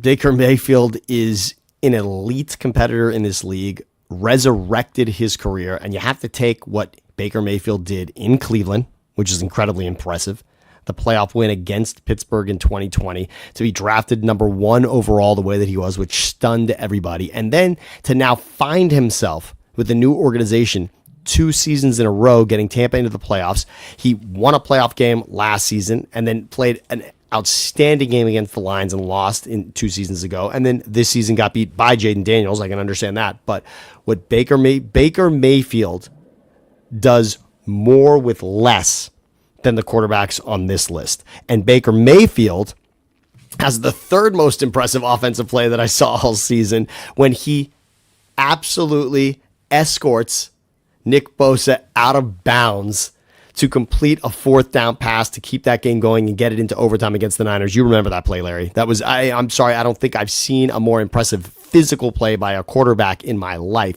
but that says Baker Mayfield is the guy. This guy competes at an elite level, and if you look at Baker Mayfield based on total yardage and passing touchdowns from last season, Baker Mayfield is at the top of that list along with Joe Burrow. I love what Baker Mayfield does, despite what everybody thinks. And when it comes to tangibles and intangibles, he does not have the tangibles at all. And yet look at what he does. And he is everything that Kyler Murray is almost. Kyler Murray is almost Baker Mayfield, and Baker Mayfield truly is the one that embodies and does it. Baker Mayfield, I love on this list. He is clearly a top 10 quarterback. I've got him at 7, and I have no issue. I wouldn't change this for a second. Well, I don't know. Baker Mayfield is sub 500 in his career, and by a lot, isn't he? I mean, let me see. He's 50 and 53. So 50 and 53, 6 and 7, 6 and 10. He had an 11 and 5 season, 6 and 8, 2 and 8, 1 and 5, 1 and 3. I mean, there's a lot more losing seasons than our winning seasons. He's also 50 touchdowns, 53 picks. He's also thrown a lot of picks. I mean, he's got 90 career interceptions. It's a lot of interceptions.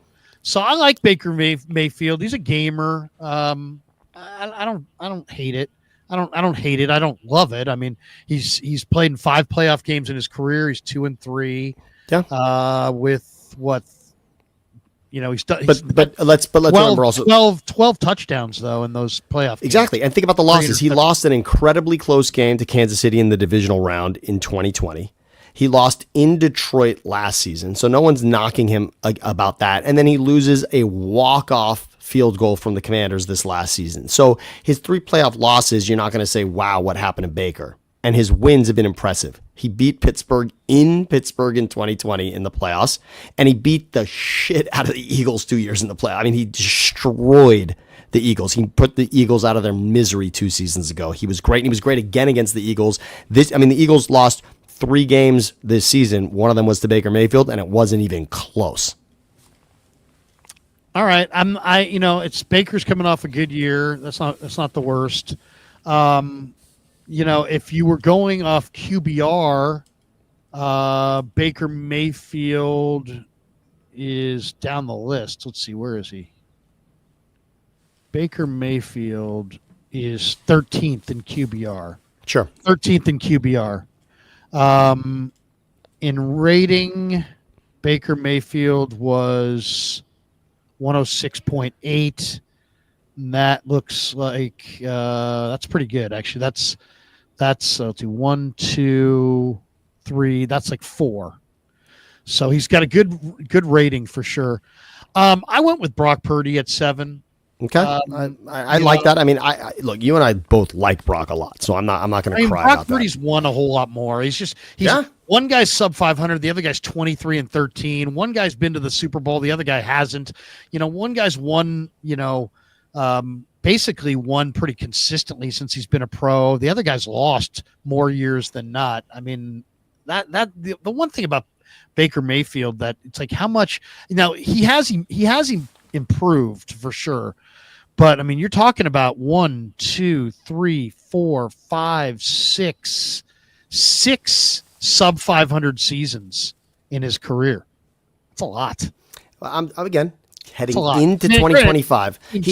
But Tampa. But I mean, what he is with Tampa in this system, I love, and I'm giving him credit for that season in Cleveland. But heading into 2025, he's got, and we'll see what happens with Godwin. That's going to matter a lot. But this is a guy who, again, his compete level is where it is. I mean, I feel like Brock and Baker are similar in that regards. But I love Brock also. I think Brock has done it both in the regular season and in the postseason. I'm a huge Brock Purdy fan.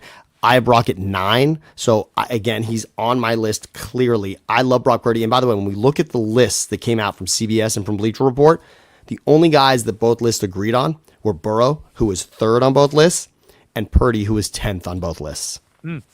I would say 10th is probably about right. I think he's a little bit better than that. I have him 7 because to me, the job is to win the Super Bowl. Okay. The second job is to make it to the Super Bowl. Yeah. And if you've accomplished the job, I think I got to put you higher up. And if you haven't accomplished the job, I got to push you lower down. Now, I have Hurts a little bit lower than I probably should. Maybe it's a little biased against the Eagles, but I have Stroud here at number 8. And I don't have a lot of conviction in this one, to be completely honest. I like Stroud, but people made him sound like he's like the greatest thing ever, and he's not. He's not the greatest thing ever. He's okay, but he's not like, oh my God. People started off in this mode of like CJ Stroud is like a once in a lifetime kind of a guy. And I think he's come crashing back to earth. He's 19-13 career. He was 10-7 this last year. He's got 43 touchdowns and 17 picks career, 20-12 in 2024. I definitely like him. And I like his potential. In the playoffs, he's played 4 games. He's 2-2. He's completed 66%, 4 touchdowns, 1 pick in those 4 games. He's in an interesting situation because they're kind of trying to rebuild around him on the fly, the weapons, the line. You feel like it's kind of a work in progress there in Houston. A lot of people love CJ Stroud and have him even higher than this. But I feel like I do like him quite a bit, but I have him at 8.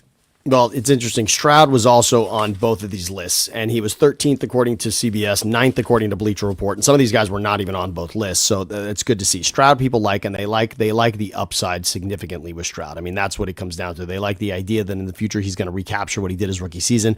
I like Stroud. I don't love Stroud. The same knock is not enough, maybe just not enough seasons to say it necessarily. Heading into 2025, it's not crazy to say that, but again, because we have 1 through 4 in the AFC, that we so clearly think Mahomes, Burrow, Josh Allen, Lamar are those top 4.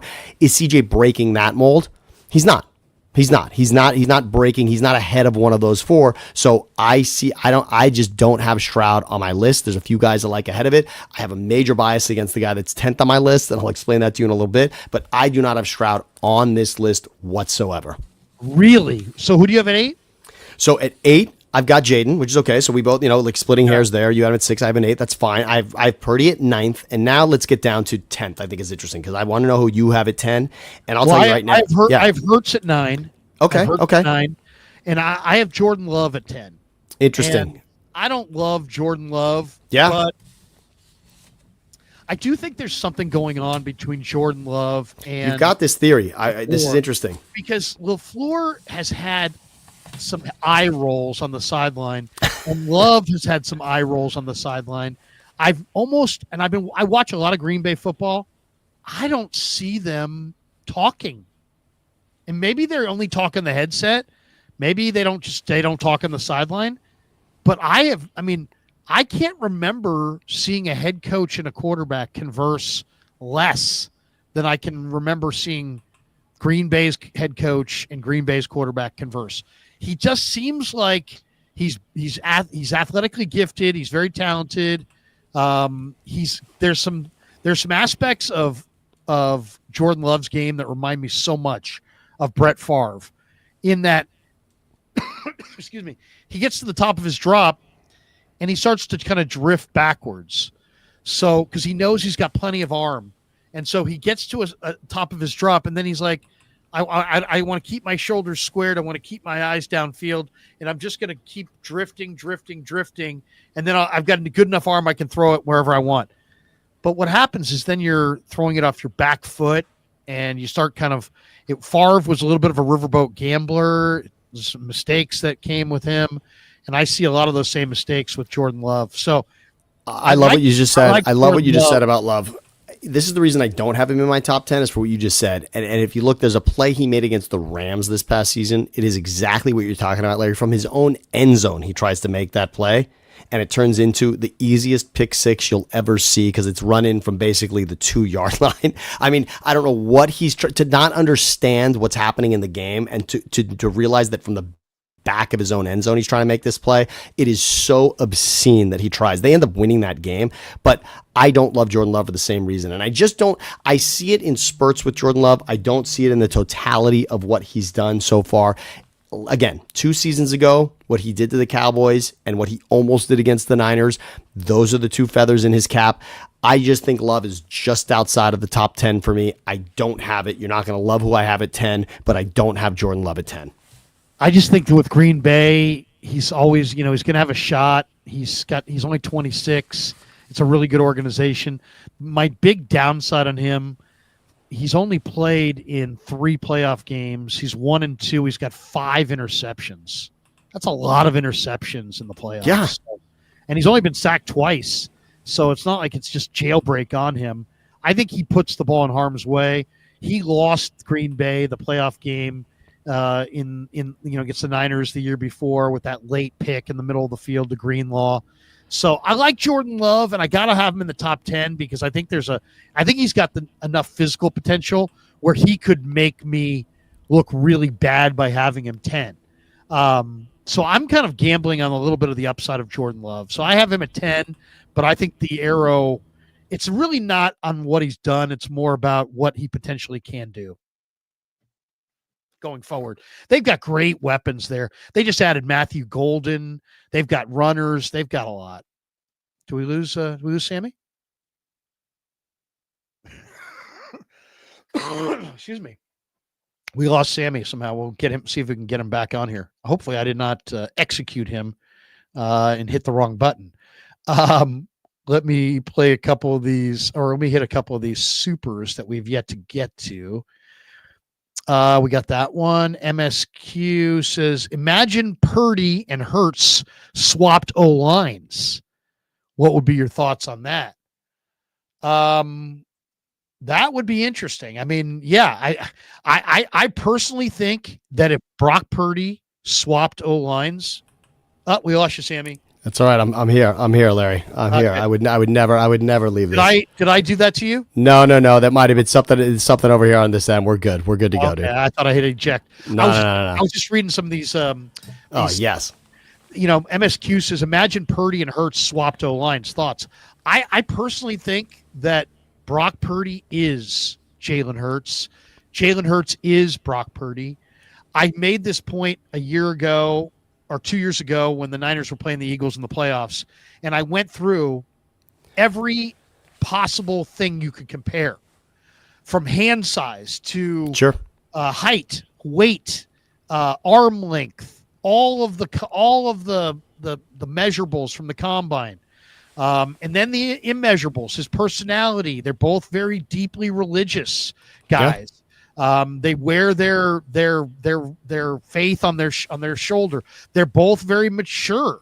I mean, you could argue that Hurts is more mature than Sirianni, and that maybe Purdy's more mature than Shanahan. I mean, these guys are. To me, Purdy and Hurts are so similar. Yes, I know it's easy to go one guy's black, one guy's white, and be like, oh, they're nothing alike. But in reality, they're the same damn guy. They have a little bit of differences. Hurts is faster than Purdy, but Purdy's quicker than Hurts. Purdy's got a faster 10-yard split. Hurts has got a faster 40. But other than that, man, I mean, they are so similar. It's really off the charts. When Sirianni was trying to rub it in, it was Hurts on the sidelines in the playoffs going, hey, bro, let's calm it down. Let's calm it down. He's the mature guy in that relationship. Shanahan's mercurial. You get the feeling that Brock is the mature, grounded guy in the relationship. So I think Purdy and Hurts are the same. I really do. And I think they both are going to win championships. I mean, obviously Hurts has already done it, but I think I think they're both going to win championships in the future. I think Hurts is going to win another. I think Purdy's going to win one, at least one. Well, look, we had them against each other in that NFC Championship, and I'm not going to say that Purdy just got hurt. Obviously, the Eagles' defensive line, Hassan Reddick, hurt him, and that was, that matchup, defensive line versus offensive line, clearly played a factor. But it's a shame we didn't see that. And then the next time we saw it, the Niners destroyed the Eagles in that game. I mean, look, 2 seasons ago in the regular season, that was really the end. That was all of the air coming out of the Eagles' balloon, was that game followed by the next couple. But Purdy and Hurts, you're right. More similar than you'd like to think. And Purdy's right. How close is Purdy to Super Bowl MVP? I mean, obviously he's in overtime against the Chiefs, and we all know what happened there. But Purdy is so close. It's why I have no problem paying him. I think paying Purdy $50 million makes complete sense. And I only wanted to mention Dak was the guy I had at 10th, by the way. And so I can understand those that are saying, how could you have Dak ahead of Love, considering what happened to them head-to-head in the playoffs 2 seasons ago? But Dak, again, if you look at total yardage over the last 5 seasons combined, he actually comes out 5th on the list behind Josh Allen, Mahomes, Hurts, and Burrow. But not a lot of people are going to go down the Dak road with me right now because last season he got hurt, and he's been hurt twice.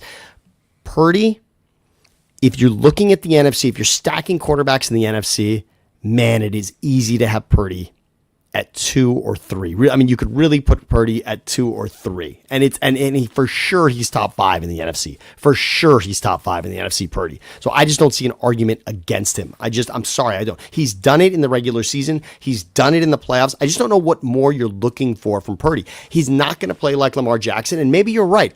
Purdy gets the same knocks against him, Larry. You're talking about these similarities between these two guys. Who has more knocks about just keeping the offense afloat than Hurts and Purdy? They both get that same knock, and I have seen both of them dominate. I've also seen both of them look, the Christmas game against Baltimore, yeah, that was an awful game for Purdy. That was a forgettable, awful game. Hurts has had those as well. This is not a terrible comparison. Right now, of course, Hurts is the Super Bowl MVP, but I like where you're going with that comparison. We got this one too from MSQ. Better yet, if Purdy and Hurts swap teams. Thoughts on this? Well, I mean, the Eagles last year were a team that was absolutely loaded, and the Niners the year before were loaded. And I think if they swap teams, the quarterback that wound up on the Eagles would wind up doing better, because I think the Eagles right now have a better roster. One thing I want to finish with, though, Warren Sharp. Are you fans of Warren Sharp? Yeah, of course. Yeah, absolutely. Okay, so we might have one more super here. We also have this one from Humdinger. He says Ray Finkel is greater than Moody. Okay, that's fair. Right. I mean, There you go. Fair enough. This is rough for Moody last year. Warren Sharp had listed the most clutch quarterbacks when you gotta have it. Okay. Did you see this? So list? No, I did. I love Sharp. I follow almost everything he does. So give me this list though. Okay, so Warren Sharp, and I wish I could put it on the screen. I probably could find it on his Twitter. He does. He puts most of it out there. But okay, yeah. I don't know if I can find it in time. Let's just go with it right now. We'll just talk about it. Warren Sharp, most clutch quarterbacks when you gotta have it, and this is trailing in the last 5 minutes, going back to 2020. Okay. This is who he has. This is who he has as the best quarterbacks. Joe Burrow 1, Josh Allen 2, Lamar Jackson 3, Tom Brady 4, Patrick Mahomes 5, Dak Prescott 6, yes, Geno Smith 7, Joe Flacco 8, Jared Goff 9, Matthew Stafford 10. I go down this list because Brock Purdy is not on the list. Nor is Hurts. Oh, Hurts is on the list at 37. Okay, but okay. So way down the list. Yeah, Purdy's not on the list. Not on the list. And this is ranked based on EPA per dropback with a minimum of 85 dropbacks. Purdy did not have 85 dropbacks. Okay. He had only 58 dropbacks. So that's why he's not on the list. But if we relax the qualifications to 50 attempts, Purdy's plus 0.08 EPA per attempt ranks 44th out of 62 qualifying quarterbacks. Despite that, his 8.6 yards per attempt ranks first, but that's due to his receivers' 6.5 yards after contact, by completion, which is number one. So the Niners have had the best yards after contact per completion. So his issue, Brock Purdy has 0 touchdowns and 4 interceptions and 5 sacks taken. Too many catastrophically bad plays. Warren Sharp said, when trailing in the final 7 minutes of any game, regular season or playoffs, Brock Purdy has 0 touchdowns, 6 picks, 5 sacks taken, 1 fumble lost. His 9% interception rate is third worst of 71 quarterbacks. His 15% sack plus interception rate is second worst. His 0.01 EPA per dropback ranks 55 out of 71. It's not great.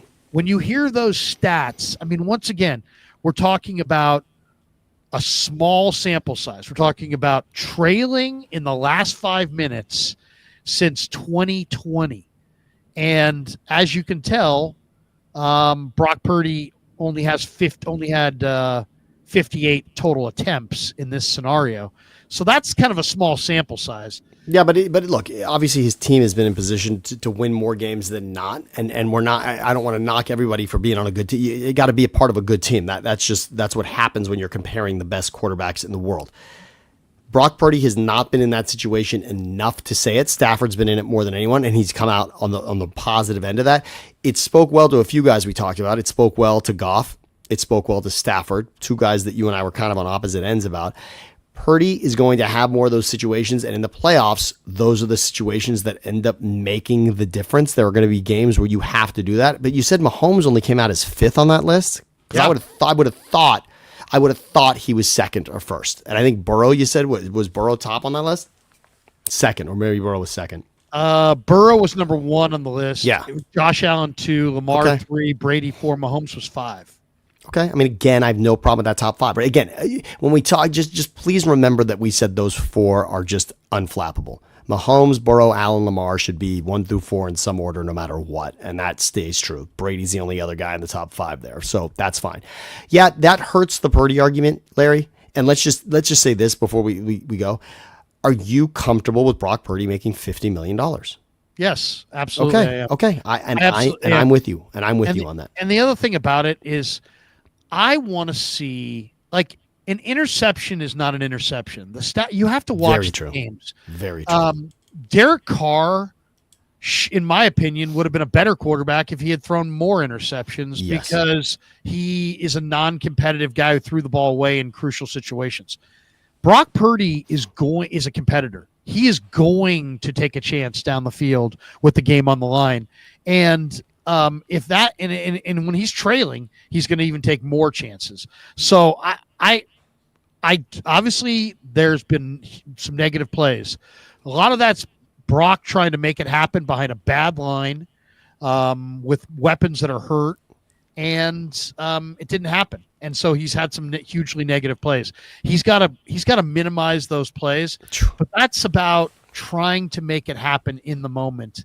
And that's where he is. I mean, he's trying to make it happen. I'd rather have a quarterback trying to make it happen in the moment and have a negative play than somebody who just says, I'm gonna take a sack because my name's Shedeur Sanders and I know if I throw this down the field and it's a pick, it's on me. If I take a sack, it's on the O-line. So I'll just take a sack. No. I'd rather see the quarterback throw that ball, and let's see where it goes. All right. That's going to do it for us. Thanks to our sponsors today. Thanks to Pig and a Pickle for being the title sponsor of the Krug Show. Check them out. They're in Emeryville. They're in Corte Madera. They're open 7 days a week from 11 a.m. till 8 p.m. or until they run out. Also, thanks to Sharp Corner Sports Cards and Collectibles, 205 Cypress Avenue in Pacific Grove, California, along the Monterey Peninsula. Thanks to Anthony Catania at 831-521-5264.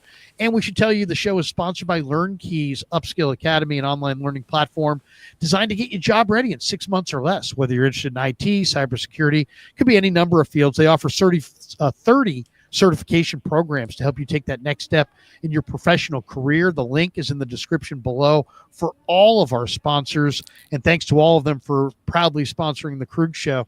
We'll give you a final word before we get out of here, Sammy. You know, basically my 10 is Mahomes, Allen, Burrow, 1, 2, 3, Lamar 4, Stafford 5, Daniel 6, Purdy 7.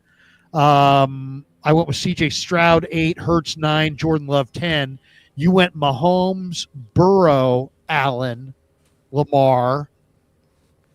Then Goff. we got Hurts. Hurts was 5. Then we had Goff. Baker's up there at 7. Jaden 8. Purdy 9. Dak I threw in his 10 heading into 2025. Dak, and I understand we don't have a lot of Dak from last season, but I see Dak as someone who is capable of winning at a top flight level in this league. He's going to have to prove that moving forward, certainly. Check us out at Thinking Out Loud, Siciliano and Sam. That's the YouTube page, Larry. Check out the podcast with me and Andrew Siciliano, Thinking Out Loud. And check us out on YouTube. And thanks for this, Larry. I love hanging with you. We are dissecting. People see us as arguing. We are not argumentative. We both have passion about these players. And you and I are on the same page about something that is the most divisive. We think paying Brock Purdy is just what you have to do to compete in this league. Who does Siciliano want to quarterback the Browns? It's really interesting. So I would say right now he might be most excited about Dylan Gabriel. They were very excited about getting Dylan Gabriel. They wanted that to be. So I would say right now he's probably thinking, he's going to want, because remember, Siciliano is not only the voice of the Browns, he's also a lifelong fan. So if you're a lifelong fan of the team, you're hoping that they just drafted the quarterback of the future. And the one that seems like the more likely to do it would be Dylan Gabriel. So I think if you're a Browns fan, you got to say, we hope that the quarterback is Dylan Gabriel so that we can start building a Jaden Daniels type future around him. Mason Graham vomited at minicamp. I love it. I'll say this. He was awesome at Michigan. Yeah, he was. He does not look like an NFL defensive tackle. Not right now. Not right now. And again, next to Myles Garrett, that'll help though, right, Larry? If you're going to do it, I wouldn't mind sitting next to Myles Garrett if I'm going to do that it doesn't have to all be on me. So, but I think Dylan Gabriel's who they would hope to be the guy there so that they can say for a decade they've got the guy. Last one for you. Who wins tonight? Warriors in the playoffs, and obviously T-Wolves have a 2-1 advantage. It's game 4. I think this is the Warriors' last stand, to be honest. I think Golden State's going to wind up losing this game. I don't think they're going to win without Steph. I know they got game 1 without him, but he started the game and they figured out a way to carry on. But Jimmy Butler had his big scoring night last night. He got shut down in the final 8 minutes, and so did the Warriors. I like Minnesota. It was an awful 8 minutes. I hated that, and I really thought, wow, the Warriors are going to show them something here. I think Kerr and Jimmy find a way to win a game without Steph. If they all truly believe that Steph's coming back in the next game, then I love it. I love it for that. I say they find a way. Key to this will be, Larry, is Buddy Hield capable of making those plays in the final 5 minutes?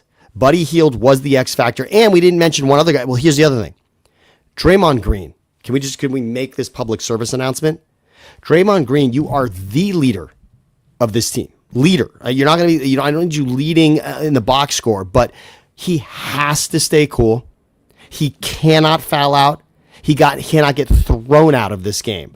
To me, the last 5 minutes, Draymond Green and Buddy Hield, those are the two guys I got my eye on, but I think they find a way to win this game. Wow. Sammy likes the Warriors. I'm going with the T-Wolves. That's going to do it for us. Invader 49ers says, call me, Larry. Let's settle up. Yes, Invader and I had a wager. I said that Willie Lampkin would be drafted. He said that Willie Lampkin would not be drafted. He, of course, was right. Wow. Now we need to settle up our wager. I will be calling Patriot 49er. Anyway, that's going to do it for us. Thanks to all of you. Thanks to Sammy. Have a great day. Check me out later today. We will not have Niners Nightly on KMBR, but we'll do post-game after Warriors T-Wolves. Join me for that one. May even have a surprise guest on tonight's show. Can't wait for that. For Sammy, I'm Larry. Have a great day, everybody. Peace. Sammy, we'll talk to you next Monday. Yeah, never met a man I've been scared of. Careful, you gon' get exactly